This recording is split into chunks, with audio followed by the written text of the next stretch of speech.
How to hide your friend list on Facebook and make your friend count private. First, open the Facebook app on your phone. You'll land on your Facebook homepage where you can see your feed.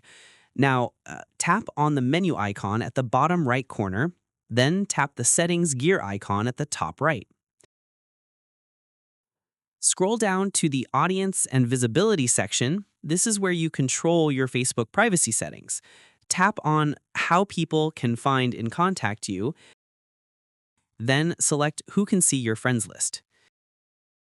Here's where you can control your friend list visibility. Tap on Only Me to completely hide your Facebook friends from everyone. Hit Save at the bottom, and you're done.